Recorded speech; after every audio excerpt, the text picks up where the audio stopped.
My real focus this morning is to celebrate one of my mentors who died yesterday, and I really, I'm in a mixed mood. I feel happy but sad because he's dead, but happy because last year we celebrated him consciously. We did a big event, and invited everybody: Professor Dimensa, Professor Kwesi Yanka, Professor Kwame Kakari, and all the OGs were there to celebrate Alhaji, because they set up this thing and he was given the task to do it. At the time, he hadn't even done his PhD. Set up the station, trained everybody from Bolare to Caleb, to all of us. Giovanni, and then he went to do his PhD, came back to teach and also continue. And then last June, we did this 60th birthday. His family was there. The Medina people were there, because he started Radio Univers as a community radio station. I used to listen to Radio Univers because I used to stay in Medina, and he used to do a lot of local stories. So beyond the national issues, he would discuss issues in Medina, and I think we have to write something for him. Yeah. But I think if you look at the development of media in Ghana, Alhaji has been so instrumental in training so many of us, mentoring so many. I can count almost 100. Yes. 100. Clement Akapam, Nanateria Ochre, Pascal Somsori, Shamima Muslim, and Albert Koshigan, Patels. I mean, all kinds of people. So many. And this is people from 96 all through to 2025. That's how many years? Almost 30 years. 30 years of training people. And then he expanded it to include non-Legon students. So now you have people from GIJ, I'm just, I don't know. I share your sentiments this morning when it comes to Alhaji. I got pulled in there through Bartels, who at the time was volunteering. So we started spending quite a bit of time there on weekends. Sports program. Yes. So one way or the other, you would meet him. You know, and I always tell you, we spend a lot of time idolizing political figures and whatnots. But look, a man like Alhaji, if you look at the names you've mentioned and how those persons have impacted this society that we live in, without his training, without his encouragement, without his direction, would those people have become as good as they were or as good as they are in the endeavor of radio? Would they have been able to sustain that interest? And so for millions of people who might not know him, but they have benefited from the work that he did through all the young men and women that he mentored at Radio Univers and through his classes as well. It's a really big loss to the University of Ghana community. It's a massive, massive loss to the media community. You're right. Hopefully we're able to find other ways to immortalize him. Yes, we have to. Because a generation must come who must understand that for 30 years, there was a man who made it his mission. And it's not easy. He had options. It's not like he didn't have options. So. He could have gone anywhere. He could have gone anywhere, done anything. And most people leave. Most people do it for a while and go. But this is a man who realized, this is my mission. My job, in addition to my official job, is to train these young men and women, make sure that they don't go out there to disrespect the work of journalism, that they go out there and do it properly, that they understand the rules, they understand the ethics, and you will understand. If you meet somebody who has gone through Radio Univers, we grow up becoming a lot of things, but quality is constant. That's for that one. The quality is you can't constant. pass through you there can't pass through there and not have and most of the time the basics are on point. So you realize at a point a lot of radio stations just pushed. It went down a bit, but recently when talent died down and the number of media houses increased, Everybody wants a Radio Univers person to come and work, come and do national service. Because they are ready. They are ready to go. Ready for the market. They are ready to go. They know how to write. They are not. And that's something that will be hard to replace. Yeah.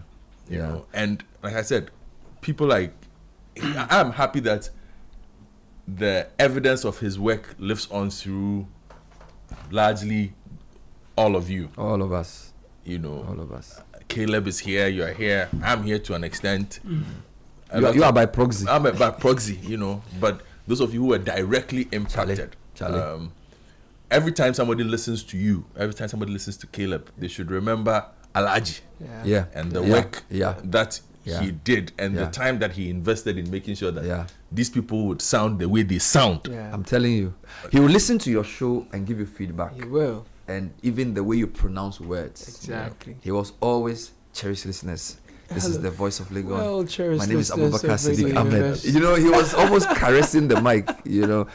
Caleb, what's your own? No, Bernard, you see how we'll be in the studio and some men will just join us and we'll have conversation. That was how Alhaji related to us. We were young boys at the time, teenagers. We'll be talking our minds and we'll be excited. And anytime Alhaji joined you, you knew you were doing something right. Yeah. And then he will come in with his own perspective and enrich the conversation. It was really a joyful moment for us that we were doing something that was worthwhile, that could get the station manager to come into the studio. That kind of free range he gave us and that kind of hands-on mentorship he gave us, you know, it built your confidence. It made you know that there was a shepherd around who was guiding you, and he did that very gently.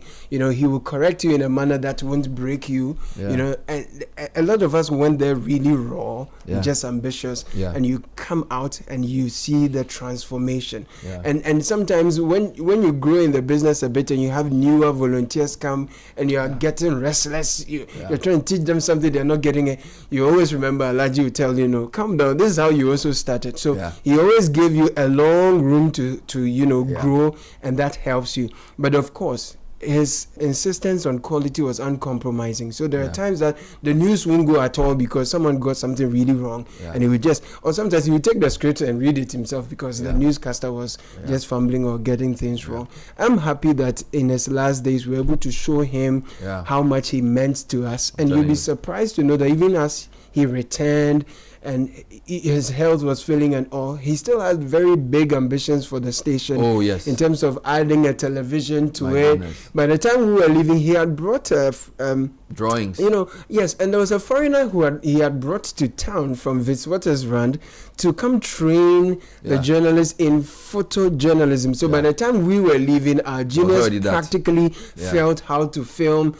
And so Alhaji was just everything, larger than life, and the community, the people loved him for who he was. When people call into beyond the headlines, it was a conversation. Behind the headlines. It was a relationship, and there are times that he will host the show with you, or he will let you do it yourself. Alhaji just gave you that, shining light for you to believe in yourself and be all that you could be. May his soul rest in peace, and we are really, really, really grateful to his family.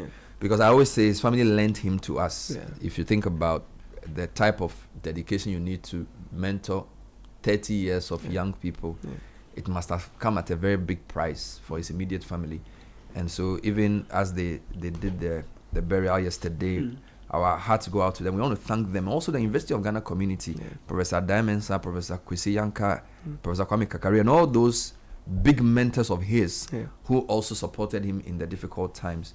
Kakra, I'll take a few comments from you. Yeah, just quickly. From Alhaji, then I didn't have the opportunity to work with him because just when I don't know if you recall, just when I had the opportunity to intern at Radio Univers, there was an opening at Joy as well. But what I want to say is that perhaps maybe a call on you guys who happen to have been his proteges years back will be that if Alhaji didn't pen down his contribution over these 3 decades, it would be interesting for those of you who passed through his tutelage to come together to share that, so that it's not lost on generations after us, the impact and his contribution to the industry. Amazing stuff. Finally, Bernard, you know, at the time we were there, one of us wrote a book on an election that took place that was that went all over the place. I think you remember interviewing one of the contenders, McDad. There was Phoebe and McDad, and Joseph Akable, our colleague, had written a book. So I'd taken upon myself to be the manager and get publishers. And Alhaji helped us. He wrote the foreword for the book, gave us money to help print the book. Alhaji just gave us all that we needed, and we really celebrate him for that. So those who do not know, we've published a story. I went on Radio Universe's website, and the story is there. And as Sakra said, there's a lot more that we, the people he's trained. I like to say shout outs to Francis Ankara as well, because I like to say I was put on air by Francis Ankara, and it was Francis Ankara who actually asked me to become a journalist. And Alhaji sort of didn't even know that I had been put on, and then he just went on with the decision. And of course, that tells you who the kind of man he was. Yeah. So special shouts to Francis Ankara. Special shouts to all the people who, there are too many names to mention. So if I forget a name, forgive me. Papa Koakwe, DJ Black, Openye Jekum, all these guys. Osei, Shre, Bempa, Odro Kwachimafu. He created ever teams. Jasper Doe, Ofata, Giftija. Then there was the Gan team. Rashid Odoi, and then there was the Tree team, then there was the Hausa team. So basically we had 4 languages in addition to English, and they had their own days of doing their newspaper reviews. He had a real vision for media, and I'd like to say a big thank you to his family.